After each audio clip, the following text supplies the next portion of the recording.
Isa po mapagpalang panunood sa inyong lahat mga kaibigan at mga kapatid. At muli po, wini-welcome ko po kayo sa ating gagawing pag-aaral ng salita ng ating Panginoong Diyos. Patuloy po kayong sumusubaybay dito po sa ating tema na Allusions, Images, Symbols, How to Study Bible Prophecy. I hope and pray na inyo pong nasubaybayan yung mga pag-aaral natin nung nakaraan. Again, lagi ko po sinasabi, and I hope that hindi po kayo magsasawa na ma-remind ko po kayo na napakahalaga ng mga previous lessons po natin dahil it's very foundational para maunawaan po natin how we're going to proceed. May mga ilang principles na atin pong binigyang pansin ng mga nakaraan, binigyan natin ng importance yung context, okay? Hindi ko na po may mentionin lahat, pero yung context, we mentioned about yung law of, o yung principle of first mention na mahalaga na malaman natin paano siya unang ginamit sa banal na kasulatan because somehow it might shed some light kung ano ang gusto talagang iparating sa atin ng ating mga pinag-aaralan. At nung nakaraan, pinag-usapan naman po natin yung image ng marriage and how it is related sa pagmamahal ng ating Panginoong Diyos, how God sent His Son, Jesus Christ, and Jesus died on the cross para po nang sa ganon tayo ay maihanda o tayo ay magkaroon ng kasiguraduhan sa kaligtasan. So yan no, pinag-usapan po natin yung kind of relationship and we related it sa marriage life po natin na talagang kung paano ang Diyos ay nagpatawad, paano ang Diyos ay nagmahal, kung paano ang Diyos ay ginabayan po tayo. Ganun din nawa ang maging action, ang ating kilos sa ating mga kapwa, lalo na po sa mga mag-asawa. At ngayon naman po, isang napakagandang pag-aaral naman, and this is just the part 1, at tutuloy po natin ito sa susunod pa na mga linggo para po doon sa part 2, ang topic po natin is the nations. Samahan niyo po ako sa ating gagawing pag-aaral na ito.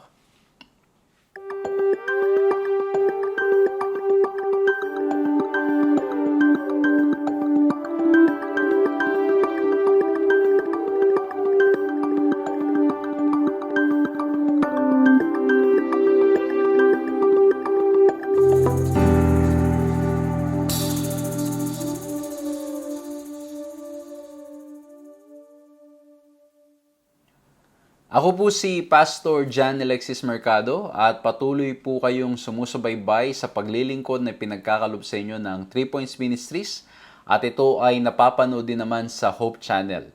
Purihin ang ating Panginoong Diyos na tayo po ay magkakasama ngayon, mag-aaral ng kanyang mga salita. I hope and pray nasa maayos po kayong kalagayan, tayo po ay maayos ang inyong mga sitwasyon. At kung meron man po mga may pagsubok na pinagdadaanan, I hope and pray that we will continue to hold on to our faithful God. Amen?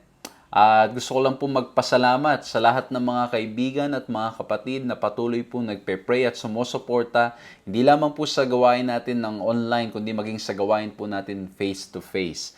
Maraming salamat po sa lahat ng mga taong kanyang ginagamit upang nang sa ganon magpatuloy itong ating gawain online. At hindi lamang po itong online, mga kapatid, I'm so blessed and I'm so touched and I'm so happy na meron po tayong mga kaibigan, mga kapatid, na talaga namang they are always there to help us, lalo na po pagdating sa mga gawain po nating face-to-face. At ginagamit po kayo ng Panginoon para po nang sa ganon ay matuloy-tuloy po na tayo ay makapaglingkod at makapag-preach kung saan-saan. And in fact, ito pong aking trip right now, I want to say thank you to all the members, the church who made it possible para po nang sa ganon po ay makarating at makapaglingkod kung saan man po tayo tawagin ng ating Panginoong Diyos. Muli po maraming salamat po sa inyo at nawa po'y patuloy pa kayong pagpalain, gabayan at samahan ng ating Panginoong Diyos. At sa biyaya ng ating Panginoong Diyos, we will continue to give our 100% best for His glory. Kung ito pong unang pagkakataon na nakakasama po namin kayo, we invite you to like, subscribe, hit the notification bell, and follow our page para po nang sa ganun ay ma-notify po kayo sa lahat ng mga pag-aaral na aming ginagawa. At sa mga lagi na po namin kasama, as usual, we invite you to share the program. Paki-share nyo naman sa mga kaibigan ninyo, sa mga mahal nyo sa buhay. It will help para po nang sa ganun ang mensahe ng pabalita mula po sa salita ng ating Panginoong Diyos ay mas malayo at mas marami ang marating. So muli po, I'm asking that we all help each other para po nang sa ganun by sharing. Simple lang, i-share nyo lang. Kung nasa social media kayo, click the share button para po nang sa ganun ay makarating ang mensaheng ito sa mga kaibigan, sa mga sa buhay, at dun sa mga groups na kayo po ay member. Again, maraming salamat. Purihin ang ating Panginoong Diyos. At tayo po ngayon ay hihingi ng tulong sa ating Panginoong Diyos para maunawaan natin pag-aaral natin ngayon sa pamagitan ng panalangin. Let's bow our heads and let's pray. Ama po naming Diyos, dakil at makapangyarihan sa lahat, maraming salamat po at kami po ngayon ay magkakasama na mag-aaral ng inyong mga salita. Tulungan niyo po kaming maunawaan ito, maitanim sa aming mga puso't isipan, at tulungan kami, Panginoon, ang aming mga puso ay mabago sa mga talata, sa salita ninyo na aming pag-aaralan at aming babasahin. Tulungan niyo po kami, Panginoon, na ang aming pong mga matututunan dito ay makatulong sa mga problema, mga pagsubok na aming pinagdadaanan at makatulong din kung paano kaming mamumuhay bilang mananampalataya, bilang mga nagpasakop ng aming buhay sa inyo. Maraming salamat po at alam po namin gagabayan niyo po kami all throughout this study. Salamat po sa pangalan ng aming Panginoong Yesus. Amen. Muli po isang mapagpalang panunood sa inyong lahat. Saan man po kayo namin nakakasama, kayo man ay umaga dyan, tanghali, hapon, or gabi. It's a great blessing na makasama po kayo sa ating pag-aaral na ito. And hopefully, this will be a blessing to you. Once again, ang ating po pag-aaral, Allusions, Images, Symbols, How to Study Bible Prophecy. At ang topic po natin ngayon, The Nations, Part 1. Titingnan po natin kung ano ang intention ng ating Panginoong Diyos when it comes to the nations. Titingnan po natin ano ang nais ng ating Panginoong Diyos na matutunan po natin sa mga bansa na Israel, sa bansang Israel at maging sa bansa na nasa mga paligid nila. At hindi lamang po yon, ano ba yung idea ng ating Panginoong Diyos when it comes to these people that the Lord created. Ang ating key text is in Daniel 7:14. Ang sabi po dyan, Then to him was given dominion and glory and kingdom, and that all peoples, nations, languages should serve him. His dominion is an everlasting dominion which shall not pass away, and his kingdom, the one which shall not be destroyed. Ang ganda ng text na ito, pinapaalala at ipinapakita sa atin na ang kaharian ng Diyos, it will stay. It will not be destroyed. Pero dito po, mapapansin po natin, merong kingdom, may people, may nation, and languages. Okay? So, makikita po natin, by land. Tapos, we have the language in that land. May mga tao dun sa land na yun, may mga language, and then they are considered one nation. Okay? Kaya po, dito po sa Daniel and Revelation, ay napakaganda pag-aaralan kung paanong itong iba't ibang mga lengguwahe, iba't ibang mga tao, ano bang mithiin ng ating Panginoong Diyos. Kaya nga po yung Revelation, it shows us God's solution for our fallen world. Okay? Napag-usapan natin noong nakaraan na nagkasala si Adan at si Eva, and because of that, may issues tayong mga kinakaharap. May mga problema na tayong kailangang isuko sa ating Panginoong Diyos. And isa sa mga key issues in both Daniel and Revelation is worldly government. Okay? Kasi bakit po? Pag-uusapan natin yan kung ano ba ang plano ng ating Panginoong Diyos when it comes to the idea of this nation or people na nilikha ng ating Panginoong Diyos. And as usual, I will be dividing ang ating pag-aaral po ngayon sa 3 points. Nawa po maging madaling paraan para maunawaan, maintindihan, at ma-share po natin sa mga kaibigan at sa mga mahal natin sa buhay. Okay? So number 1. At again, ulitin ko po, baka may mga iba po kayo mapulot na mga leksyon o may ibang paraan na you can summarize this lesson, then praise the Lord po, Kasi bakit po? It only shows that you're studying the lesson and the Lord is speaking to you. Okay po? So kung meron po kayo ibang natutunan, pwede nyo po i-share sa comment box o isulat ninyo para na sa ganun, ma-share po ninyo, maibahagi ninyo sa mga kaibigan, sa mga sa buhay. At lalo na po sa mga pagkakataon na may pag-aaral na ito ay pag-uusapan. Malay nyo, one time, meron ko kayong usapan about nations. You can share what you have learned from our study. And so the first one, ang linagay ko po dito, let's look at, as we are looking at the nations, let's look at God's idea. Okay? When we look at Genesis 1 and 2, makikita po natin doon yung original plan. Ano ang idea? And in reality, the ideal, yung idea ng Diyos when He created Adam and Eve, and even this whole earth na meron po tayo. Eden was created as the ideal home for the human race. At ito pong ideal home na to for the human race, it is ideal, bakit po? Dahil doon makikita po natin na ang nais ng ating Panginoong Diyos ay itong si Adan at si Eva, is under the dominion of God. Okay? Under the leadership, under the rulership ng ating Panginoong Diyos. When He created Adam and Eve, the way para po nang sa ganon ay makip ang order, makip yung magandang takbo ng lahat ng mga bagay is to be surrendering it all sa ating Panginoong Diyos. Okay? Kaya ang ganda pag-aralan nito when we look at Genesis 1. Di ba po, Genesis 1, pag sinimulan natin, there was nothing, it was void, it was dark, but when God created, when God intervened, ano po nangyari? Sabi sa verse 31 ng Genesis chapter 1, everything, or when God saw what He created, it was very good. Okay? Napakaganda na nilikha ng ating Panginoong Diyos. And at the same time, we can learn from that. When God is in our system, or when God is the one leading us, guiding us, when we surrender it all to Him, everything will fall into place. Everything will fall into its right place. Okay? Ayan pa lang, umpisa pa lang. Ang dami na nating mapupulot na leksyon. And then when we look at Genesis chapter 2, we see how God is a God of order. Okay? At ang guidance at leadings ng ating Panginoong Diyos is always for our best. Kaya lang po, ano po nangyari? Although that is the idea of God when it comes to people, okay, when it comes to nations, na sila ay under always the leadership of God so that they will always be good, they will always be happy, they will always be in tune or in line. At mapapabuti sila at mapapaganda ang kanilang sitwasyon. Ang nangyari po, when we look at Genesis chapter 3, there's what we call the fall of Adam and Eve because of their desire for what? For control. Okay? At mapapansin po ninyo, sa mundong ating ginagalawan, we really want control.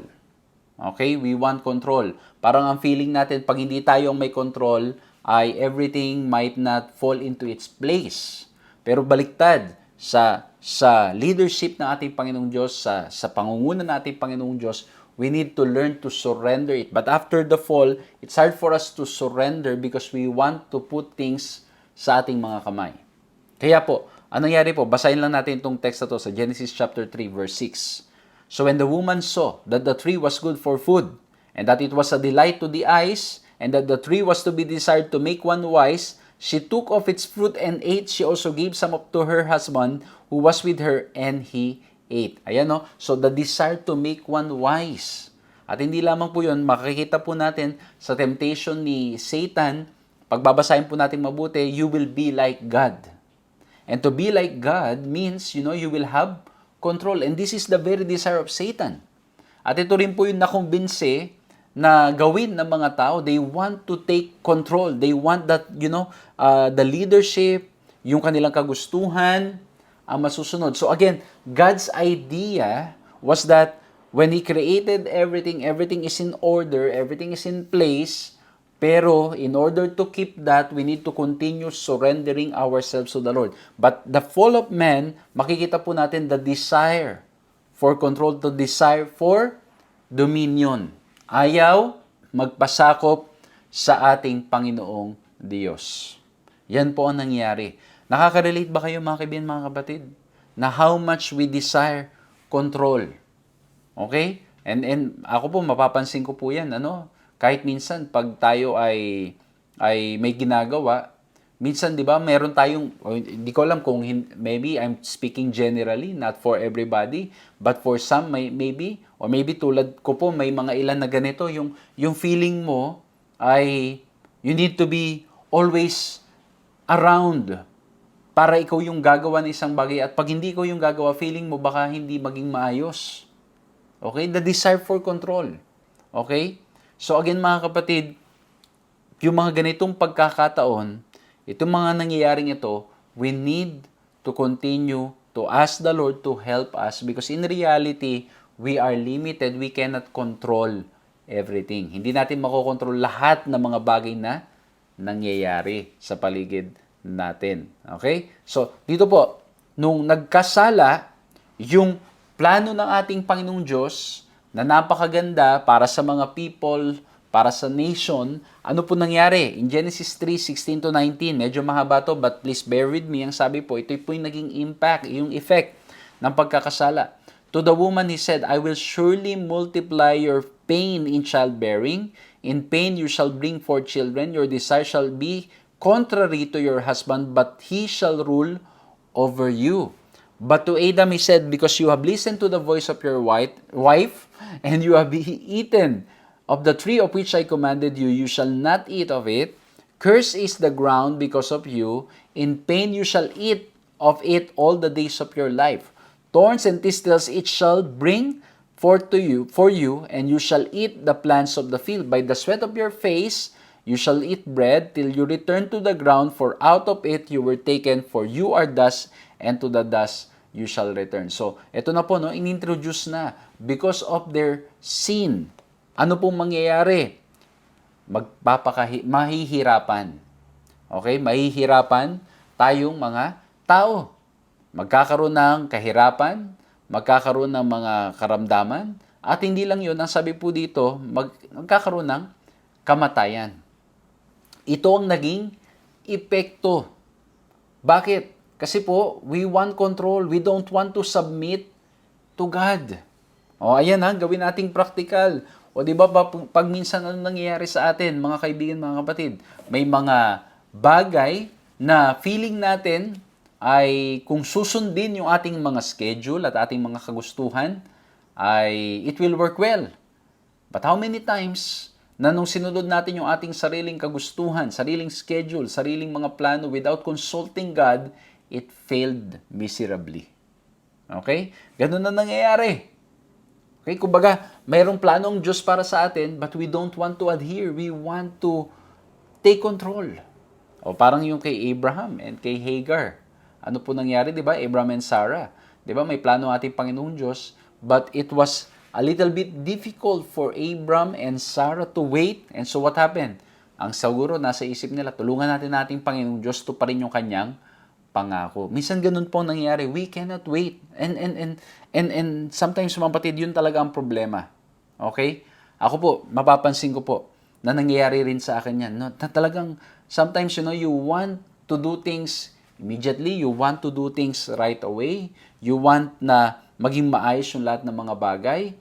Well, wala namang masama na gusto mong maging maayos. Kaya lang, pagdating sa Panginoon, meron siyang sariling timeline, meron siyang sariling oras, meron siyang sariling paraan how to do it. Kaya lang, ang gusto natin, yung paraan natin, yung naisip natin, yun ang masusunod. And this what happened, mga kapatid, mga kaibigan, as we continue reading the book of Genesis. Hindi lang Genesis, when we continue up to the book of Revelation, it's all about the nations not willing to submit to God's idea o God's ideal, yung ideal ng Diyos o yung gusto ng Diyos na maganda, mapapabuti tayo. But from the very beginning, when it comes to the idea of God, when it comes to nation, is that people should be submitting to Him, giving it all to Him para po nang sa ganon, maging maayos ang takbo ng buhay. Kaya lang nga, ayaw. And when we continue reading, makikita po natin sa Genesis chapter 10. Okay? Genesis 10 tells us that the human race divided up into lands, languages, families, and nations. Yan, tapos pwede nyo rin basahin sa Revelation 14 verse 6 na doon din naman ipinapangaral ang salita ng ating Panginoong Diyos sa bawat lupain, bawat lengguwahe, bawat mga pamilya, at bawat bansa. Tama nga naman, minsan sa isang bansa, ang daming iba't ibang lengguwahe. Dito nga lang sa atin sa Pilipinas, ganun. Isang bansa, pero napakaraming mga lengguwahe. Especially when you go to even more bigger places or bigger continents or bigger countries, bigger nations. Okay?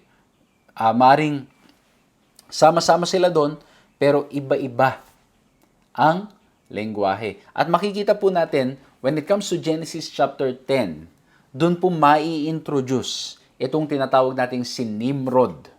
Okay? At pagbabasahin po natin, when we go to Genesis chapter 11, yung Tower of Babel. Tower of Babel na where confusion all started. And ang ganda po nito kasi makikita na naman natin dito yung human solution, human control that we want to be leading. We don't want to be submitting to God. We want it our own way. Basahin muna natin Genesis 10:9 to 10. Introducing Nimrod, he was a mighty hunter before the Lord. Therefore it is said, like Nimrod, a mighty hunter before the Lord, the beginning of his kingdom was Babel, Erech, Akkad, and Calneh in the land of Shinar. So, ito po, yung kanyang introduction, yung pagpapakilala sa kanya, he's a mighty hunter before the Lord. But it was not in a positive way. Okay? Kasi bakit po, ang nangyari, pag mapapansin po natin, sa Tower of Babel, ang nangyari po mga kapatid, mga kaibigan, ay it was their desire para po nang sa ganon ay makaakyat sa langit. Okay? So they can build a name for themselves. Instead of proclaiming the name of God, instead of proclaiming the name of God Almighty, instead na magpasakop sila, they want to take control. So makikita po natin from God's idea of nations, makikita po natin kung paanong slowly after the fall, lumalayo yung mga intentions and plans ng mga tao. Lalong sumasama, napapasama. Okay? Kaya po, dito po sa Tower of Babel, o dito po under the leadership of Nimrod, yes, he's introduced as a mighty hunter before the Lord, but somehow not in a positive way. Somehow, Genesis chapter 11 shows us na ang mga tao wants to do it their own way instead of submitting it to the Lord. Okay, kaya po ito. Others, however, work on man-made solutions to our newfound problems, and we see the birth of city-states, an attempt to create an easier life, and perhaps to try to recapture what was lost in Eden. Okay? So, instead of coming back to God, para po nang sa ganon, ay makabalik at maging maayos ang buhay dahil siyang nagbigay nito, siyang nakakaalam how to resolve it. Anong nangyari po mga tao? They started believing and trusting that they can do it on their own. Kaya nga po yung Tower of Babel is a sign, is a symbol of creating a name for themselves and at the same time a symbol of man-made solutions instead of trusting God's rulership or God's solution. Nakaka-relate ba? Ang ganda po, no? Ganda ng topic natin. Yes, we're talking about prophecy, but we can see the practical implications nito. Let's not even talk about nations. Let's just talk about ourselves. How many times we think that our man-made solution will be enough, will be good enough para nang sa ganon ay maayos itong problema na ating pinagdadaanan, especially when it comes to the problem of sin. Kaya matindi mga kaibigan, mga kapatid. I hope and pray na mas magiging malinaw po sa atin itong pinag-uusapan natin at mas magiging talagang tayo ay naisin natin na magpasakop sa ating Panginoong Diyos. Because on our own, hindi po natin magagawa. So ulitin ko po, hina-highlight po natin dito yung idea ng ating Panginoong Diyos at saka po yung kanyang kalooban at kagustuhan para sa bawat tao. Kaya lamang po ang nangyayari ay pinipilit po natin yung ating mga sariling kagustuhan. Pinipilit po natin yung ating mga solusyon sa mga problema, especially when it comes to the problem of sin. Kaya papasok din dito yung tinatawag po natin, di ba, na yung salvation is through God's grace, pero we're trying to work out our salvation. So makikita po natin, man-made solutions. even when it comes to the problem of sin, even when it comes to salvation. Okay? So, ito po, they want to recapture what was lost, but they were doing it their own way instead of trusting the leadings and guidance of God. Okay? So, hindi lang po doon natatapos. Okay? Mapapansin po natin as we continue reading, as we continue studying the Bible, ito na, pinili po yung Israel. Mamaya pag-uusapan natin yan, ano? Kasi gusto ko pong ihiwalay yung part na yan. Pero yun nga po, pinili ang Israel for a purpose. Mamaya mas pag-uusapan natin yung purpose. Ang nangyari po, nakita nila yung mga nearby countries o nearby nations. Nakita nila may king. Okay? Nakita nila may kaharian. So ano nangyari? O may kaharian, at the same time, merong namumuno na tao. Ang intensyon nating Panginoong Diyos ay wala dapat king. Okay? Ang intensyon ng Diyos, sila, tayong lahat, magpasakop lamang sa Kanya. Pero nung nakita ng mga tao, nakita ng Israel, kung paano yung nangyayari sa kapaligiran, na may mga, sa nations, may mga king sila, meron silang itinataas na isang tao. Nangyari po, sabi nila ganito, sige, parang gusto rin namin yun Dapat meron din kami. Okay? So again mga kapatid, it was not the plan of God, pero ang tao dahil sa kakulitan at katigasan ng ulo, alam niyo naman ang ating Panginoong Diyos, napaka mapagmahal, He respects our free will, hindi niya po tayo kokontrolin. Tingnan niyo po nangyari, 1 Samuel 8:4-5. Then all the elders of Israel gathered together and came to Samuel at Ramah and said to him, Behold, you are old, and your sons do not walk in your ways. Now appoint for us a king to judge us like all the nations. Like all the nations. So yung nangyari po dito mga kapatid, mga kaibigan, dahil nakita nila sa paligid nila, nisip nila, it will also be good for them. And how many times na ganun din tayo? Porkit nakita natin ginagawa ng sanlibutan, nakita natin ginagawa ng karamihan, ang iniisip po natin ay okay lang na gawin natin. Okay lang na atin pong gawin siya ulit o gayahin siya. Ano? Yan po yung human side natin. At minsan po, pag wala tayong proper guidance, o madalas, pag wala tayong proper guidance coming from the Lord, ang mangyayari po, ay tayo po ay tunay na maliligaw. Pag di tayo nagbabasa ng salita ng ating Panginoong Diyos, it's easy for us to just imitate everything that is being done around us. At narinig nyo na ba yung mga katagang, ginagawa nga ng marami?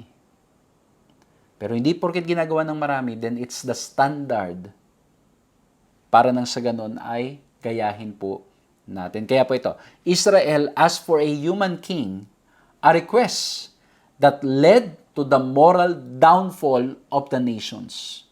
The kings became progressively more wicked until God allowed the Babylons to take His people captive as a matter of course correction.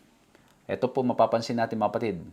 With the king leading, no matter how good, how we see them as righteous, at the end of the day, they are still sinners. They are not perfect. At ang mangyayari po mga kapatid, may mga bagay na hindi sila makikita, may mga bagay na maaring sila ginagawa that their intention is good, pero sometimes mga kapatid, it leads somewhere. Bakit po? Kasi after the fall, ay talagang mga kapatid, talagang tayo limitado. And in reality, limitado talaga tayo. Even before the fall. Kasi bakit? It's only God who's limitless.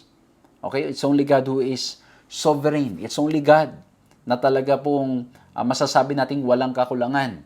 Pero lalo na nung nagkasala ang tao, yung kanilang intention, yung kanilang pamamaraan is hindi perfect.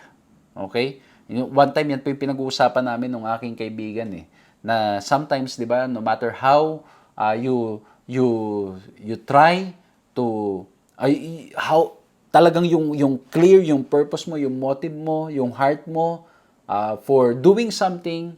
At the end of the day, may mga mistakes along the way na sometimes hindi mo napansin, it's unintentional, pero ano po nangyari? Nagpapakita lamang yan na we are limited. And that's why yung kings, mapapansin po natin sa Bible, the more they became wicked. At sa Bible, pag pinag-usapan natin, may mga kings rin naman na maayos. Okay? Pero, no matter how righteous and how good they were, mapapansin po natin, they were not perfect. Meron silang mga mistakes na nagagawa na sila ay nagkakasala, bumabagsak, at ang nangyayari po ay nagiging dahilan para po nang sa ganon ay sometimes maligaw yung mga tao o maging sila mismo maligaw ng landas. Anong leksyon ang gustong ituro sa atin ito, mga kapatid, mga kaibigan? Especially now na yung style ng ating mga, let's say, ng government, hindi lang ng government, yung style ng mga let's say ng companies and everything, mga kapatid, especially even in the church. Meron tayong mga leaders na tinatawag. Ito po, nagpapakita, mga kapatid, that we don't have perfect leaders. At ang pinakamaganda nating gawin is to pray for one another. Pinakamaganda nating gawin ay to always seek the Lord God in prayer. To always study the Word of God. Kasi bakit, mga kapatid, mga kaibigan? Yung mga leaders natin, they can be very zealous and committed to what they do. But sometimes, mga kapatid, yung ways nila o yung ways natin is not completely aligned or it's not what the Lord wants. Maaring yung intention is pareho. Yun din ang intention, no? Yun ang intention, pero yung pamamaraan hindi. Minsan naman maganda yung paraan, pero yung intention ay mali. Ano po yun ang nangyayari? And that's why we need to pray for one another. At kahit hindi na tayo tumingin sa leaders, ilagay na lamang natin yung ating mga sarili. Ganon din, mga kapatid, because we are all sinners. Hindi natin maipagmamalaki na mas magaling tayo kesa sa isa. Especially when it comes to our spiritual life, we are all sinners before the Lord and we need His grace. Amen? Okay? So, we are to pray. Okay? So, dahil ginagaya ng marami, dahil ginagawa ng marami, gusto na rin nilang gawin. Okay? But it was not the intention of God. Ito, basahin natin to. Established the nations was to answer directly to the Creator. And their relationship to Him was put on display through the sanctuary and its services, among the other things. By requesting a king, they would bring the same kinds of suffering on themselves that the Gentile kingdoms experience. Military conscription in the king's wars, confiscation, taxation, and other ills. They would discover that human potentates tend to rule in their own favor instead of benevolently as God does. Kumbaga, mga kapatid, mga kaibigan, may bias. Hindi natin maalis, mga kapatid. That's why we need God. We need the leadings of God. Kaya po, ang ganda nung text na binasa natin. All that the Lord will have dominion over all kingdoms, languages, people, tribes, and nations. Kasi bakit po? Any organization being led by human, mga kapatid, ay subject po talaga, mga kapatid, sa limitation. Kaya nga lagi natin sinasabi, walang perfect na leader. Okay? Ang kailangan natin, ipag-pray ang ating mga leader. Again, ulitin ko po, maraming mga good examples ng leaders sa Bible, ng mga kings sa Bible, but still, we can see na sila po ay limitado. And that's why we need to pray for them, and at the same time, we need to pray for one another, and then we need to submit ourselves to God. Kaya po, yung pagkakaroon ng king, it was not the intention of God. But of course, dahil ang tao mapilit, matigas ang ulo, pinahintulutan natin Panginoong Diyos, and later on, na-realize po natin, nakita po natin sa history, na mas lalo pang hindi naging maganda.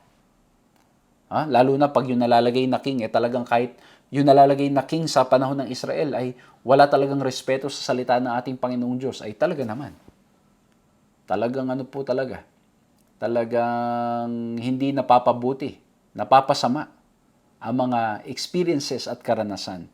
And that's why we need to pray. And for our godly leaders who's been seeking the Lord in prayer, studying the Word of God, trying to know the will of God in every direction of our church, ano po yan, ng ating mga local church, ng ating conferences, ng ating pong mga organizations in the church, we need to continue praying for each other. Ano po? Kailangan nating i-uphold lagi ang bawat isa sa panalangin kasi bakit po? We are prone sa temptation ng kaaway at tayo bilang mga tao ay limitado. And that's why the best thing to do is to pray. Ito maganda. That was God's idea for the nation, for the people. Pero makita po natin how yung mga tao started to go out to live that idea that God is presenting. Okay? Now, let's look at God's initiative. Ano nangyari nung nagkasala ng tao? Anong initiative ng Diyos? Ang ganda po sa Genesis 12, 1-3. Now, of course, pagbabalikan natin sa Genesis chapter 3, ang initiative ng Diyos, He's the one who approached Adam and Eve. Makikita natin yan. It's always God who takes the initiative. But dito, in the context of nation, tingnan po natin, di ba sa Genesis 10, in-introduce, divided by land, languages, and then by people. And then, sabi po dito sa 12, 1-3, Now the Lord said to Abram, Go from your country and your kindred and your father's house to the land that I will show you, and I will make of you a great nation, and I will bless you and make your name great, so that you will be a blessing.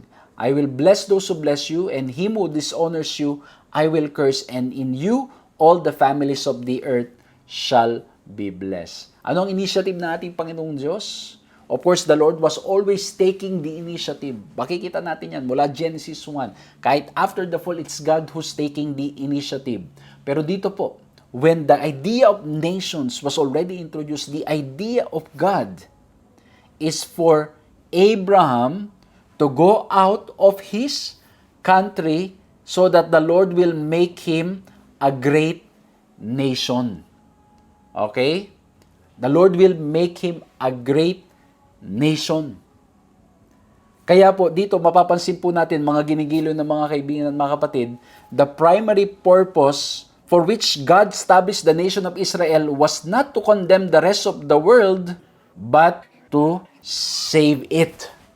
Ang intensyon ng ating Panginoong Diyos ay para nang sa ganon ay mailigtas yung lahat ng mga nations. Kaya naman pinili itong Israel, pinili itong si Abraham para po nang sa ganon, he will be a great nation. Mapansin po ninyo, sa Genesis 10, inintroduce itong si Nimrod, and then in Genesis 11, they were creating a name for themselves. They were,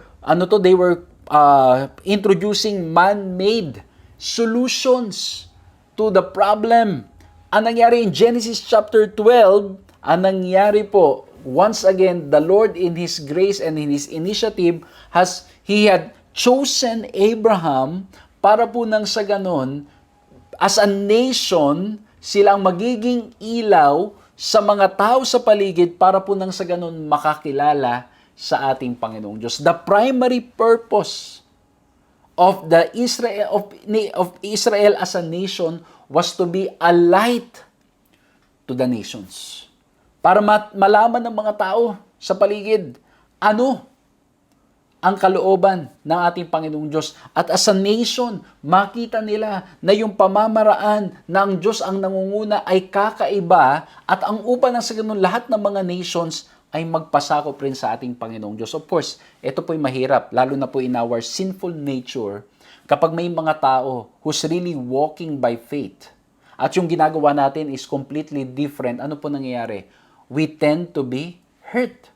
Nasasaktan tayo kasi bakit? Yung buhay nila nagiging rebuke sa atin. But it was not the intention para nang sa ganun pahiyain tayo, pasamain ng ating nararamdaman, kundi ang intention para makita natin the difference of having God in our lives instead of just trusting our own solution. Amen? So God's initiative. He chose Abraham, He chose Israel to be the light to the nation. Para muli makita ng mga tao, posible pala na magpasakop sa ating Panginoon Diyos. Posible pala na kahit na maliit na grupo, maliit na bansa, makakreate ng impact dahil kinikilala ang ating Panginoong Diyos. But sad to say, ano po nangyari? Ang nangyari po sa Israel, they failed to live to that calling. They failed to live to that purpose. Kasi bakit po? Lagi nila nakikita yung ginagawa ng ibang nations and they want to do it the same. At ganun din tayo, mga kapatid ko, mga kaibigan ko. Individually, tingnan na lang natin individually.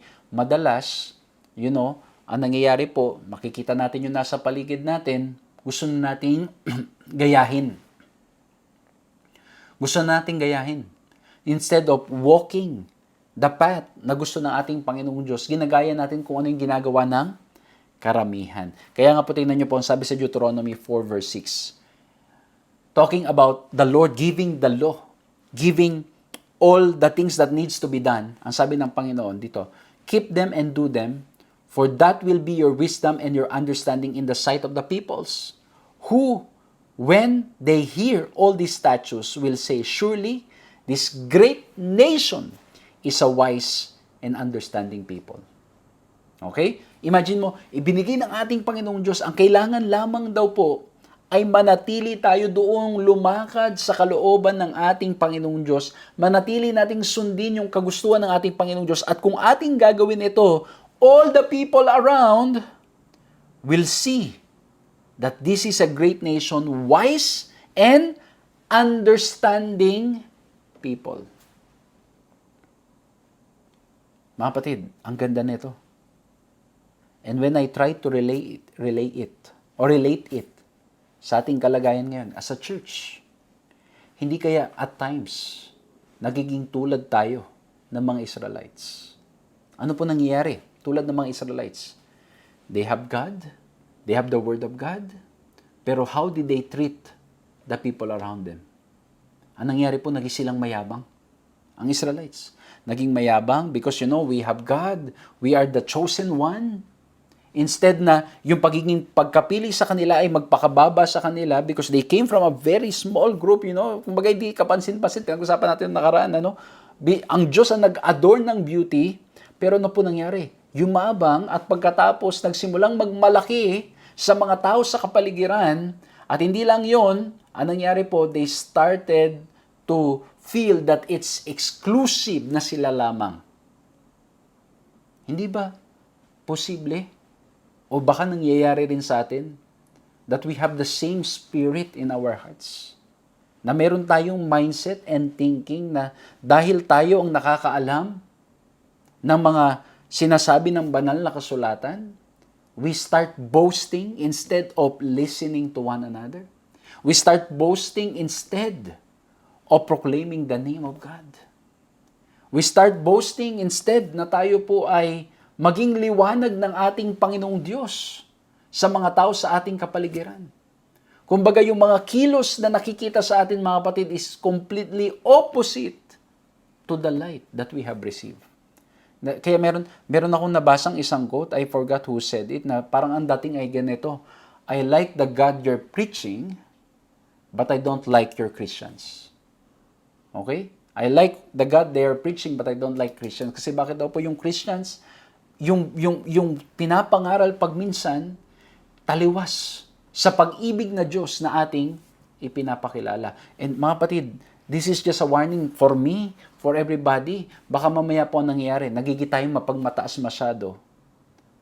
Dahil nalaman lamang natin ang ilang mga bagay sa banal na kasulatan, we already start, alam yun, nag-curse na tayo, o hindi lang nag-curse, kundi minamaliit na natin yung ibang grupo, minamaliit na natin yung ibang mga group of people, minamaliit na natin yung mga hindi kasama.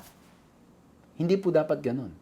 We continue loving them, preaching the Word of God, and if merong mga hindi pagkakaintindihan, mga kapatid, we always deal with it with love. And even among ourselves, as a church, mga kapatid, tatandaan nyo po, if the spirit is already different, if the spirit is meron na laging mga panliliit, pagyayabang, pang-iinsulto, paggamit ng mga salita na hindi maganda, then you need to reconsider, mga kapatid.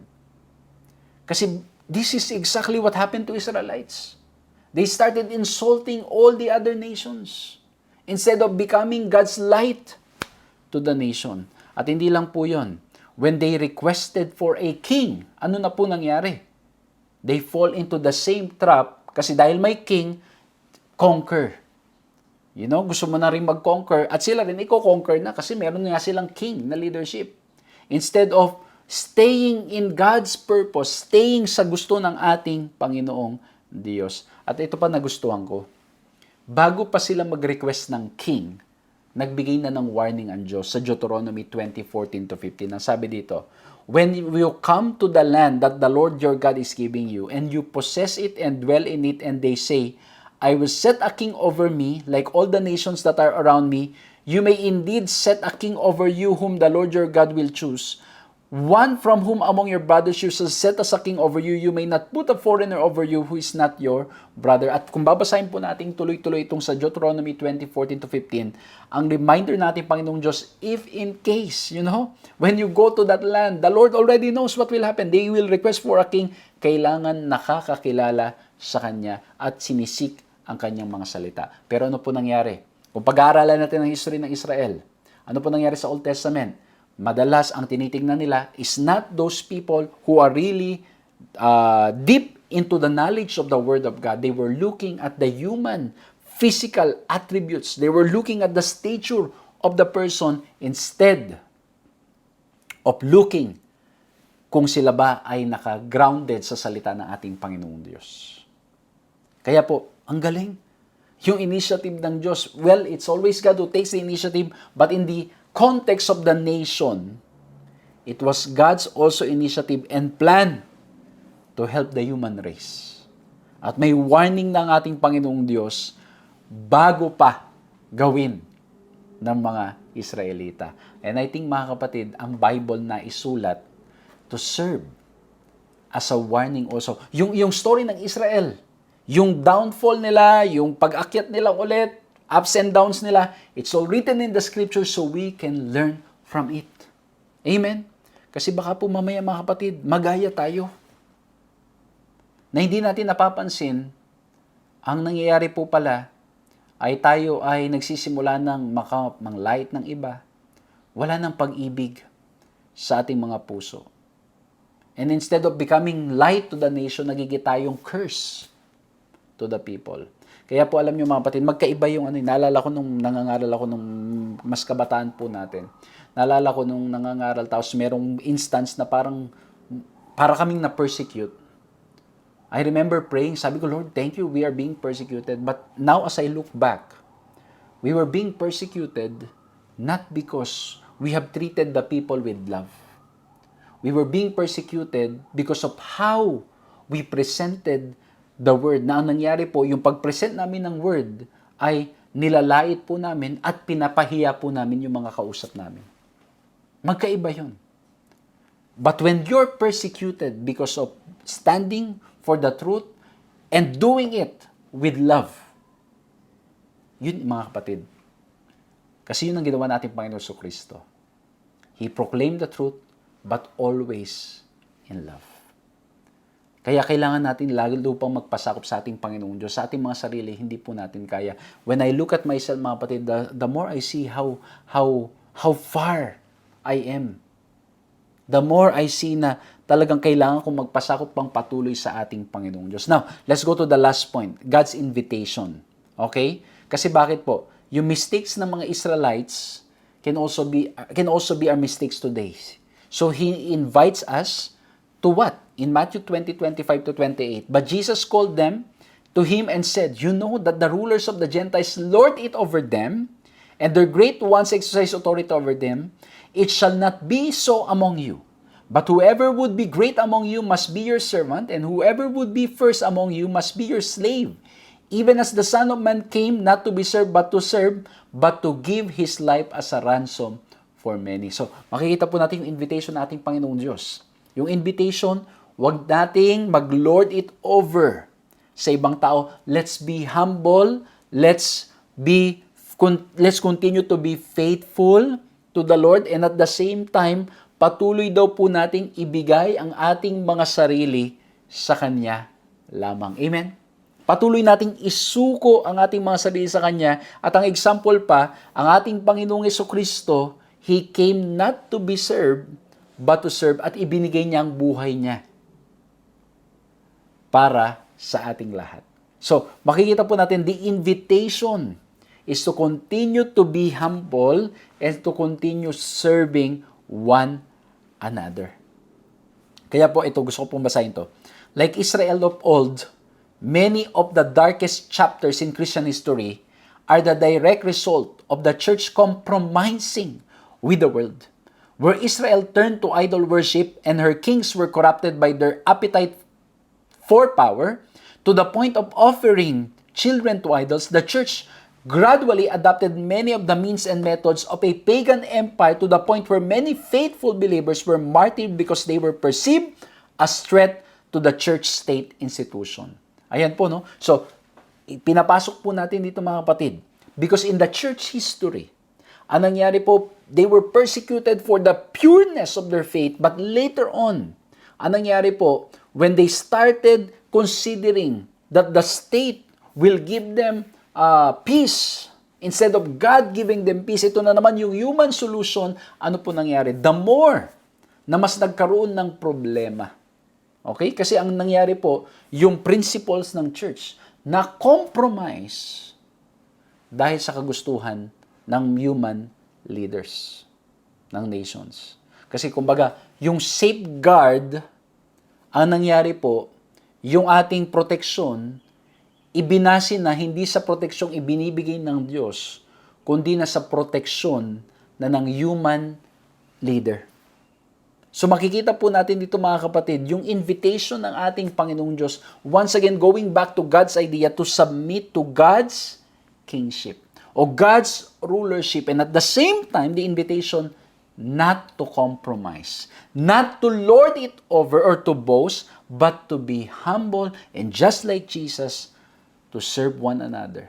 Makita po natin sa buhay ng ating Panginoon Jesucristo, He was always submitting to the Father. Napakagandang leksyon. Ano po, napaba tayo sa first point, pero we were able to establish God's idea for people, for nation. And then after the fall, God's initiative, He was always taking initiative, but in the context of nation, we saw God's initiative. And then God's invitation to us is to always submit ourselves to Him. At hindi porket ginagawa ng mga karamihan, gagawin na natin, do not compromise. Let's continue to look at Jesus Christ, who faithfully followed what the Lord wants. And by God's grace, we can also do it through His power. And again, let's pray for one another. Let's pray for our leaders. Let's pray for one another. Let's bow our heads and let's pray. Maraming salamat po, Panginoon, sa aming napag-aralan. Tunay pong pinapaalalahanan niyo kami na ang kalooban po ninyo ang dapat masunod at hindi ang aming mga sarili. Lord, patawarin niyo po kami sa maraming pagkakataon na inuuna namin ang aming mga pamamaraan sa halip na magtiwala po kami sa inyong kalooban. Mahal na Diyos, salamat po dahil pinaalalahanan niyo po kami ngayon at nawa po, Panginoon, bigyan niyo kami ng lakas na magawa pong makasunod lamang sa inyo. At lagi pong piliin at unahin ang inyong mga kagustuhan kaysa sa aming mga sarili. Lord, ano man pong problema at pagsubok namin pinagdadaanan, sinusuko po namin lahat sa inyo. Maraming salamat po sa inyong kabutihan. Maraming salamat po sa inyong pagmamahal. Pagpalain niyo po kami lahat sa pangalan namin, Panginoong Yesus. Amen. Muli po maraming salamat sa inyo pong ginawang pagsama sa ating programang ito, at nawa po'y na-bless kayo, nawa po'y nakinabang kayo, at nawa pong pag-ibig ng ating Panginoong Diyos ang patuloy nating maranasan ngayon at magpakailanman. Pakishare po ang video ito para mas marami po mga bless, at muli po maraming salamat po, and please continue praying for me as well na sa ating po mga ministry at mga gawain ay patuloy po nating magawa sa biyaya po nating Panginoong Diyos. Muli po maraming salamat, pagpalain kayong lahat, magkita-kita po tayong muli. God bless you.